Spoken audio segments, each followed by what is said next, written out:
अस्सलाम वालेकुम। इस वीडियो में बात करेंगे वोल्टेज और करंट के बारे में। वोल्टेज क्या होते हैं, करंट क्या होता है और इन दोनों के दरमियान में क्या फ़र्क है। बेसिकली दो पॉइंट्स या दो टर्मिनल्स के दरमियान में जो चार्ज या पोटेंशियल का फ़र्क होता है उसे हम वोल्टेज कहते हैं, जबकि उसी पोटेंशियल या उसी चार्ज की जो मिकदार होती है उसे हम करंट कहते हैं।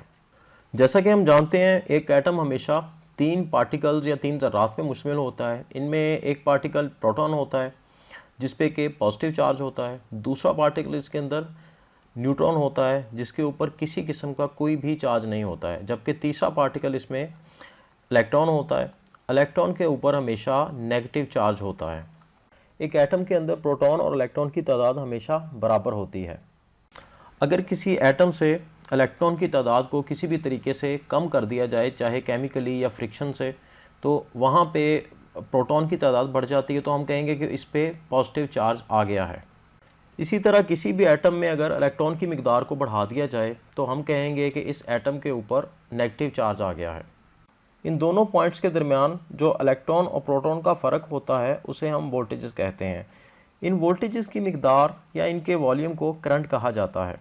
इन दो पॉइंट्स के दरमियान वोल्टेज या चार्ज डिफरेंस को नापने के लिए हम वोल्ट यूनिट का इस्तेमाल करते हैं। जिस तरह वज़न को नापने के लिए हम किलोग्राम का यूनिट इस्तेमाल करते हैं, जबकि लंबाई को नापने के लिए हम फीट या फिर मीटर का यूनिट इस्तेमाल करते हैं, इसी तरह वोल्टेज को नापने के लिए हम वोल्ट यूनिट का इस्तेमाल करते हैं। इसी तरह करंट को नापने के लिए जो यूनिट इस्तेमाल किया जाता है उसे एम्पेयर कहते हैं। वोल्टेज और करंट को हम एक आसान मिसाल के ज़रिए समझते हैं। फ़र्ज़ करें आपके पास एक पानी की टंकी है जो कि सतह ज़मीन से 10 फीट ऊंची है और उससे एक पाइप है जिससे कि पानी बह रहा है।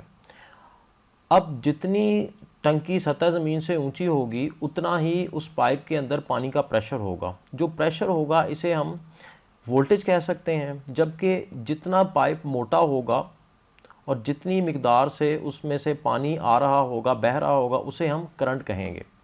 अगर हम इस टंकी को, पानी की टंकी को बैटरी कंसिडर करें तो हम कह सकते हैं कि ये बैटरी 10 वोल्ट की है और इसके अंदर 10 एम्पेयर का ही चार्ज है। जितनी ये टंकी ऊंची होगी या कह लें कि बैटरी, तो उतना ही उसका प्रेशर ज़्यादा होगा और प्रेशर का मतलब है वोल्टेज, तो उतने ही ज़्यादा उसके वोल्टेज होंगे। जबकि जितनी ये टंकी बड़ी होगी, उसकी कैपेसिटी ज़्यादा होगी, उतना ही कह लें कि वो बैटरी जो है, अगर हम उसे बैटरी कंसिडर करें तो उतनी ही कह सकते हैं कि उस बैटरी की कैपेसिटी ज़्यादा है, उसमें जो पानी है या उसमें चार्ज है उसकी मिकदार ज़्यादा है। हम कह सकते हैं कि पानी का प्रेशर डायरेक्टली रिप्रेजेंट कर रहा है वोल्टेजेस को, जबकि पानी की मिकदार या टंकी की कैपेसिटी डायरेक्टली रिप्रेजेंट कर रही है करंट को। उम्मीद करता हूँ कि वोल्टेज और करंट के बारे में आपको समझ आ गई होगी। मज़ीद आप किसी भी किस्म का क्वेश्चन हो तो कमेंट्स में पूछ सकते हैं मुझसे। मैं कोशिश करूँगा कि आपको जल्द से जल्द उसका रिप्लाई कर सकूँ। वीडियो अच्छी लगी हो तो प्लीज़ वीडियो को लाइक कर दीजिएगा, शेयर कर दीजिएगा, चैनल को सब्सक्राइब करें और बेल आइकन पर भी क्लिक कर दें ताकि नई आने वाली वीडियोज़ की नोटिफिकेशन आपको मिलती रहे। आज के लिए बस इतना ही, तो इजाज़त दीजिए। अल्लाह हाफ़िज़।